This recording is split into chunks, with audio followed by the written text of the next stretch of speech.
这位中年男子名为皇甫战天，他们的目光都凝聚在同一方位，那是一块石头，石头很大，宛如一座小山。石头朝着他们的那一面乃是平面，石头后方贴满了符纸，眼下那符纸正在依次燃烧，化作气焰融入石头之内，因此朝着皇甫战天等人的那一面是能够看到景象的，正是神之时代。这位7届府主很不简单，不仅引发如此异象，且在异象不如那位火焰后辈的情况下，却依旧能遥遥领先。神之时代内的传承，若真被他拿到，那于我们而言绝非好事。一位老者皱着眉头，眼中满是担忧。事实上不仅是他，其他7位老者看到借天燃引发的景象，同样面露不安。几位长老多虑了吧？我皇甫天族先辈留下的史料中可是记载的清清楚楚，神之时代于远古时代便曾多次出现，远古时代的一代代的天骄强者们都曾踏入其中，但却无人能够拿到神之时代内真正的传承。虽说那借天燃引发的异象确实有点东西，可他再有东西能够比得过远古那些人物吗？他若真的那么利奥的，这浩瀚修武界早就被他一统了。相比于身后的8位老者，皇甫战天却丝毫不担心，倒是咱们说不定会有所收获。如果先辈留下的史料真的准确的话。话到此处，皇甫战天拿出了一个古老的罗盘，时间差不多了。见状，身后8位老者皆是掌心一翻，同样亮出8个罗盘。他们8位手中的罗盘相同，但与皇甫战天手中的罗盘却是有所区别。只见皇甫战天捏动法诀，将自己的力量融入罗盘之中，待得罗盘光芒大盛之际，便将罗盘高高抛起，虚空之上，罗盘散发的耀眼光芒快速减弱。与此同时，那罗盘的体积却由先前的3尺立刻化作10万米的巨物。且罗盘内映射出的画面，竟是整个浩瀚修武界的9道天河，就连覆盖于7界天河，那神之时代的虚影也是看得清楚。罗盘内所映射的画面与现实发生的完全相同，但紧接着皇甫战天却拿出一张符纸，那符纸很是特别，明明是远古时期的产物，但其中却又散发着更为古老的气息，细细品来，竟与神之时代有些相近，都具有极强的压迫感。他将符纸丢入罗盘内，顿时一重光芒将整个罗盘覆盖，随后那神之时代虚影竟发生变化，但这变化只在罗盘内呈现，现实中却看不出来。只见罗盘之中，那神之时代的巨大虚影，有一条条宛如脉络一般的线体，快速的呈现而出。那不是此刻延伸而出的，而是之前就存在的，只不过在附符纸力量融入罗盘之前，他们看不到而已。那些脉络不仅多，且覆盖面积极广，竟覆盖了整个浩瀚修武界的9道天河，其中大部分脉络都延伸到了第9道天河，而其余8道天河也都或多或少有所相连。总之，其余8道天河相连的脉络加到一起，也远远不及第9道天河的数量多。只不过无论那脉络连接到了哪道天河，那些脉络的中处皆是恍惚不定，难以判断最终落点处。见此景象，皇甫战天以及8位长老皆是面容变化，可谓又惊又喜。显然此等景象他们也是初次见到。皇甫战天不敢怠慢，又取出一张符纸融入罗盘之中。这次的力量并未覆盖整座罗盘，而是化作一缕气焰，宛如鱼儿一般在罗盘内游荡。皇甫战天捏动法诀，推动那力量落在了图腾天河位置。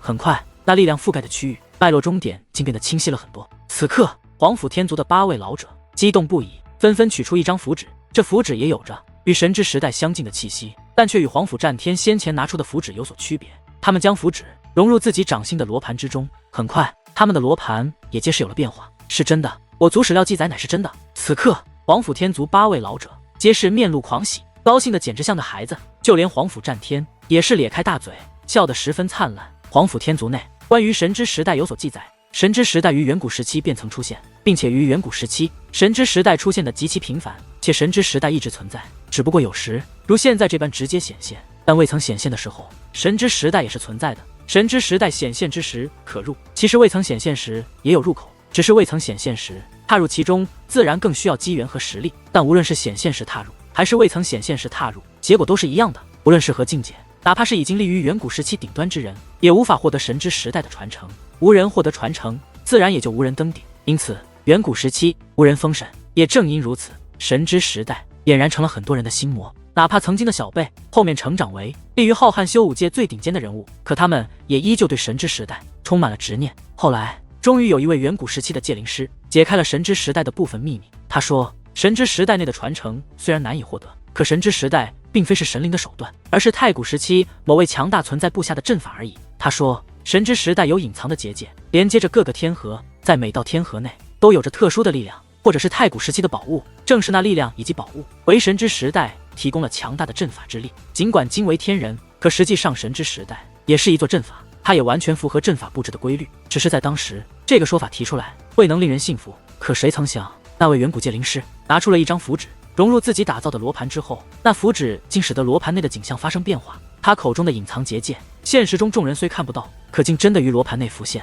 他说，那符纸乃是他从神之时代内提取出的力量炼制而成，所以才能够让神之时代隐藏的结界显现。那些隐藏结界的意义，就是为神之时代提供源源不断的阵法力量。有的力量或宝物可能已经耗尽，但神之时代既然依旧存在，便说明仍有大量的力量和宝物完好。只要能够寻得隐藏结界的终点，便能寻得那些宝物或力量。当然，人们也觉得可能是那个戒灵师自己动的手脚，依旧不信他的言论。可之后他竟证明他所言是真的，真的有人陆陆续续找到了强大的力量，也有人找到了强大的宝物。一时之间，这消息轰动整个浩瀚修武界。毕竟相比于神之时代内那不知究竟是什么的力量，以及那所谓登顶就能封神的传说，那些遍布浩瀚修武界的宝物和力量，才是货真价实且很有机会获得的好处。于是各方强者都向那位戒灵师求要他打造的特殊符纸，但那位远古戒灵师却说，他打造的符纸很是稀少，且也花费大量时间精力，因此不会随便赠送，于是进行售卖。同时售卖的还有他打造的罗盘，但无论是符纸还是罗盘，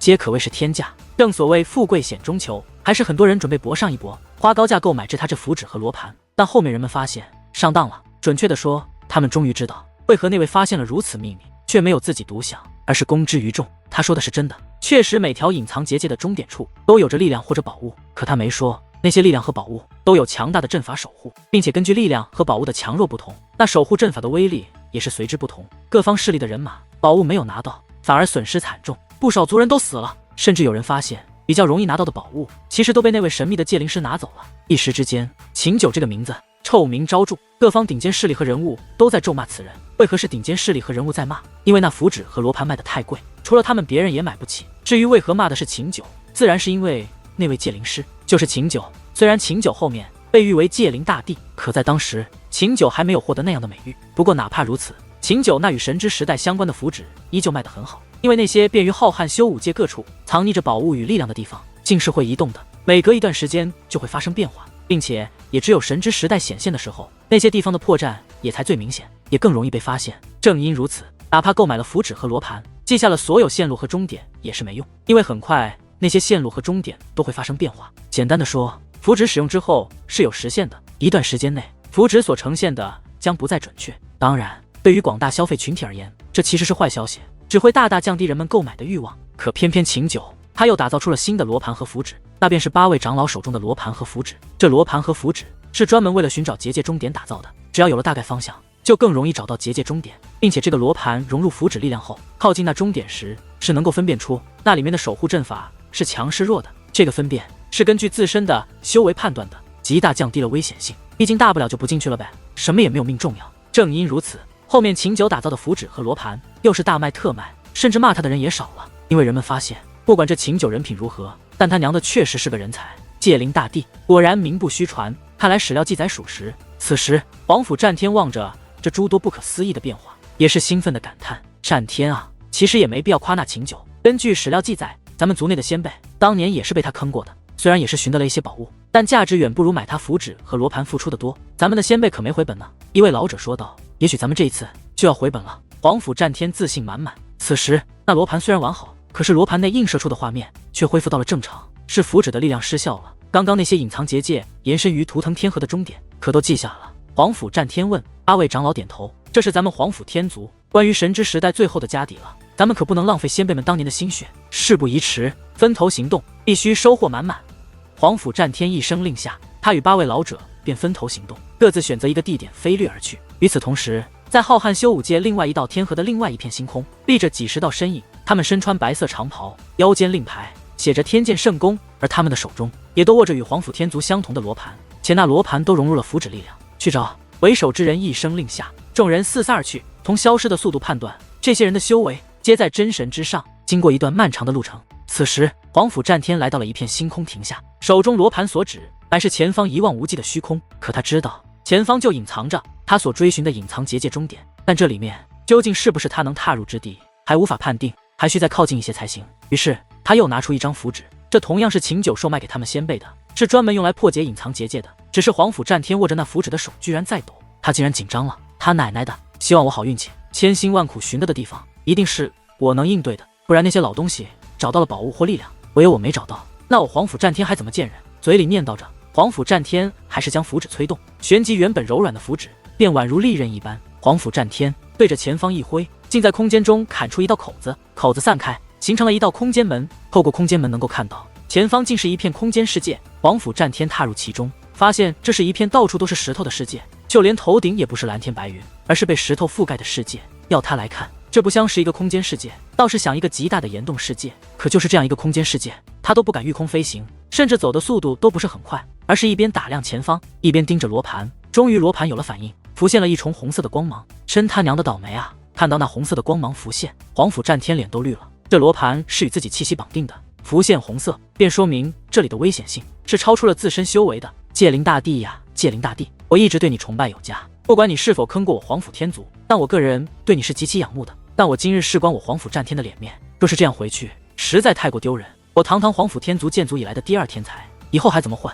所以我希望你错，希望你那符纸力量的判断是错误的。皇甫战天念叨着，还是继续向前走去，因为他已经发现了一个巨大的岩洞入口。那岩洞入口不仅高达数万米，且造型独特，巍峨壮丽，一看就不简单。他想试试看看那个入口他能不能进去，反正不是很远，若是进不去，触发了阵法，他逃应该也是来得及的。这样想着，可还是紧张的冷汗直流。原本不是很远的岩洞入口，他花费了许久才走到。来到洞口，他并未深入，而是催动手段认真观察。幸运的是，岩洞内根本没有任何结界阻拦，他的观察手段可以直入岩洞深处。最终他在岩洞深处发现了一个宛如岩浆的地方，岩浆翻腾狂暴至极，甚至发出阵阵咆哮，但却也散发着浓郁的武力气息。显然那岩洞深处的岩浆是可以用来修炼的，只不过他却也发现在岩浆上方的空中竟盘坐着一道身影，那是一个老太太，衣着端庄，但却面容尽毁。皇甫战天一眼就看出这个老太太并非阵法所化，而是一个活人，竟被人捷足先登了。